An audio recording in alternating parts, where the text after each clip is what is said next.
good to be here. And thank you, Evanta. They do such a great job, and always good to be at their conferences. And so great to be here among, HR professionals. Truth in advertising, I'm not an HR professional. I am a PhD. I hope you won't hold that against me. How do we get people to step up and take 100% responsibility? In fact, let me be provocative at the very beginning. Every week, pretty much, I have executives say to me, I want my people to be accountable. I want my people to be more accountable. But I actually think we don't really want people to be accountable. What we want them to be is responsible. And it may sound like a subtle difference, but we really don't want to be having to go around all day long holding people accountable to get things done. What we want is for them to feel such a sense of ownership about it that they would get it done even if no one was watching them. And that's really what I want to talk about today. How do we really create a culture of ownership where people would take 100% responsibility? I want to first say that I have a very simple definition of stepping up. Stepping up is seeing a need and deciding you are the person who can, should, and will do something about it. So to me, it's can you create a place where every person says, that's my job. The employee survey numbers come back in, and every employee says, my job to make them better.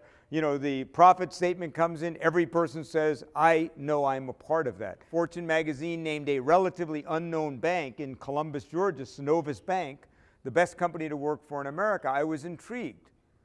So I started doing a little research on the bank. Found out at the time they had had 58 consecutive quarters of double-digit profit growth, a turnover rate 1/5 their industry average, and at the time, they're beating the pants off of bigger competitors in every market they're in the southern United States. So I'm intrigued.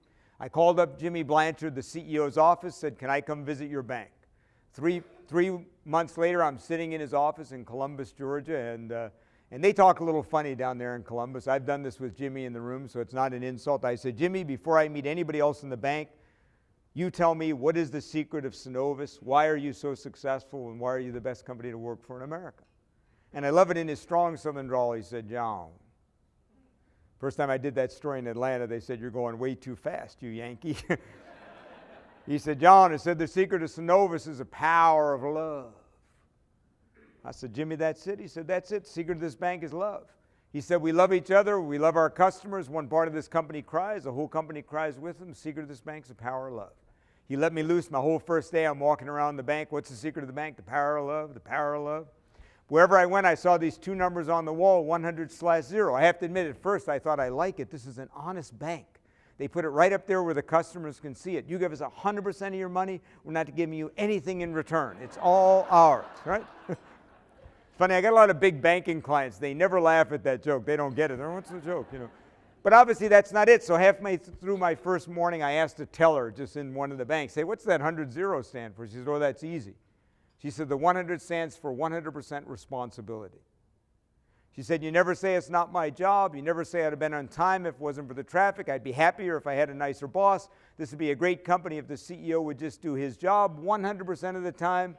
You take responsibility for your happiness and the success of this bank. You know it's up to every one of us to keep this bank great.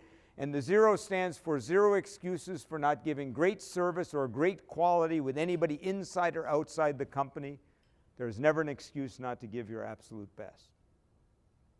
I couldn't wait to see Jimmy Blanchard at the end of my first day. I waited outside his office. I said, Jimmy, wait a minute. You told me the secret of the bank's the power of love. What's with the 100 stuff? And I love it. He didn't look up from his desk. He said, well, I forgot to tell you, it's tough love. But, you know, I've worked with a lot of companies. But I'll tell you something I found out in those 3 days at Synovus. I had bank tellers say to me, and I'll quote, and you ask if you've ever heard somebody say this in your company, if the most frontline person in your company. I had tellers say to me, and I quote, I don't want to mess up what this company has on my watch. You think about that for a minute. The most frontline person in the company, and a number of them said to me, I don't want to mess up what this company has on my watch. They felt so responsible for that company that they felt, this is my watch, this is my time at this 100-year-old company, and my chance to make sure it stays great.